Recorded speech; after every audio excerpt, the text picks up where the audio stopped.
choses qu'on peut, voilà, les problématiques qu'on peut rencontrer avec nos enfants ou pas, ou les choses qui vont bien. Voilà, on échange entre maman, entre papa quand il y a, etc. Et quand il y a une problématique qui ressort, on fait intervenir un expert, un professionnel. Voilà. En l'occurrence, c'est vous aujourd'hui. Voilà. Et on souhaitait effectivement échanger, donc on est bien sous la forme d'un échange, hein, sur justement les écrans. Voilà. Là, on a des mamans de petits qui sont encore maternelles, de plus grands, enfin voilà, il y a tous les âges. Donc on souhaitait aborder un petit peu les écrans dans la famille, comment faire avec nos enfants, les limites à mettre, les débordements qu'il peut y avoir avec les réseaux sociaux, enfin voilà, un peu tout ça. Moi, qui ont 5 ans, quasiment 14 et quasiment 16, on va dire 14 et 16, qui sont devant leurs écrans aussi. Il n'y a rien d'inquiétant là-dessus. Et ça se gère. Alors, mon aîné de 16 ans n'a pas de réseaux sociaux, sa sœur de 14 ans n'a pas de réseaux sociaux. Parce que le patron à la maison, c'est moi. C'est vous qui ne voulez pas, qui souhaitez pas. Ah oui. D'accord. Et puis je tiens bon et puis je leur explique pourquoi. Donc une fois qu'on leur explique pourquoi, bon ben voilà. Ouais. Et ça passe. Alors, je suis pas un papa modèle, hein, absolument pas.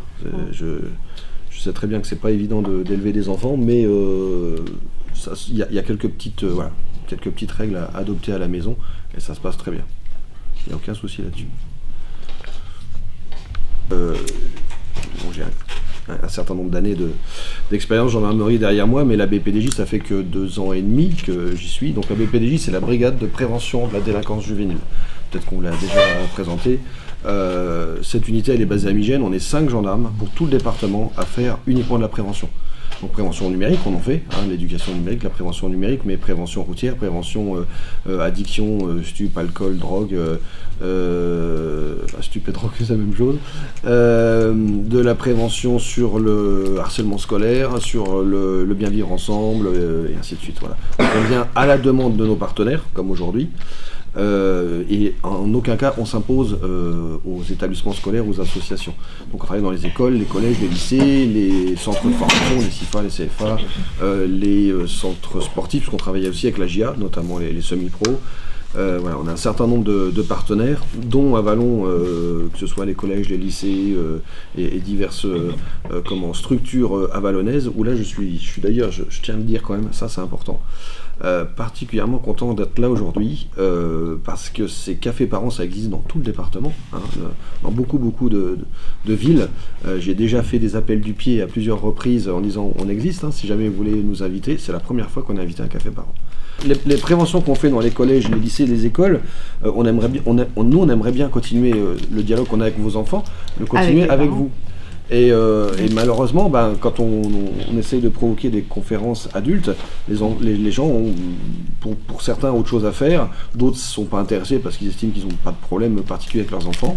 Mais voilà, on a beaucoup de mal à faire sortir le soir ou même en journée. Bon, en journée, on comprend que tout le monde a son boulot, hein, mais on a beaucoup de mal à faire venir les parents.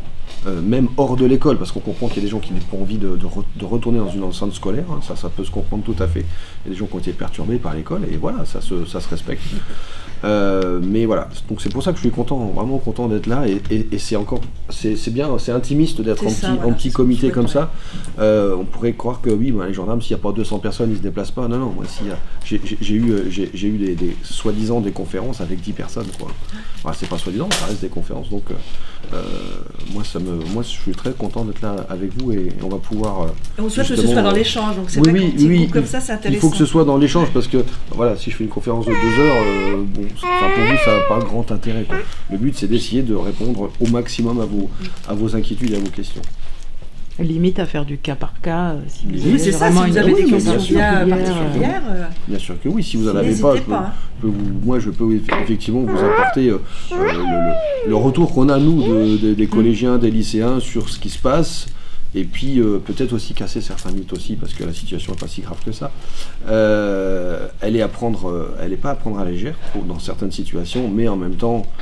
Bon voilà, quand on parlait d'addiction aux jeux vidéo, voilà, on pourrait aussi évoquer cette cette notion d'addiction qui n'est pas non plus avérée dans de nombreux cas, quoi. On n'est pas né avec Internet, on n'est pas né avec les réseaux sociaux, et d'une manière générale, l'étranger fait peur. Ce qui est étranger fait peur, ce qui est inconnu fait peur. Donc comme c'est quelque chose qui ne maîtrise pas tout, qui maîtrise à fond Snapchat autour de la table, voilà, on est bien d'accord. Est-ce que vous savez utiliser Sarah? Est-ce que vous savez utiliser... Non, enfin, il y a énormément d'applications que nos gamins ils ont qu'on ne connaît pas, qu'on ne sait pas se servir. Et forcément on en a peur parce qu'on ne sait pas ce qu'ils font. Le réseau social qu'on avait, nous, quand on était à leur âge, quand on avait 15 ans, 16 ans, ça s'appelait la place du village avec la fontaine, hein, et avec nos meules. Donc on s'arrêtait avec nos 103 SP autour de la place du village et on discutait. C'était ça notre réseau social. Nos parents, ils connaissaient ce qu'on faisait, enfin ce qu'on faisait. Ils ne savaient pas ce qu'on disait entre nous, mais ils connaissaient nos copains. Tu es avec qui, tu sors avec qui et tu vas où. Là, on ne sait pas avec qui ils discutent, on ne sait pas ce qu'ils vont voir et on ne sait pas vraiment ce qu'ils se disent finalement, quoi. Là, sur la place du village, il y avait toujours une oreille attentive, on va dire, de la mémère du coin, où il y avait toujours quelqu'un qui espionnait nos discussions. Donc on avait un réseau social assez sécurisé, quoi, si je puis dire. On savait où on mettait les pieds. Ensuite, ces réseaux sociaux sont devenus électroniques. Et effectivement, on ne sait plus trop ce que font les enfants.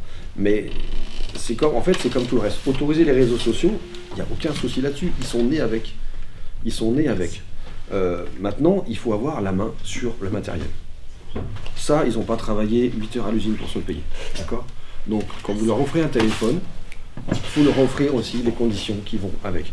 On est tous pareils, hein, je veux dire, on est tous dans le même bateau. Et si vous êtes là, c'est aussi parce que vous vous intéressez à vos enfants.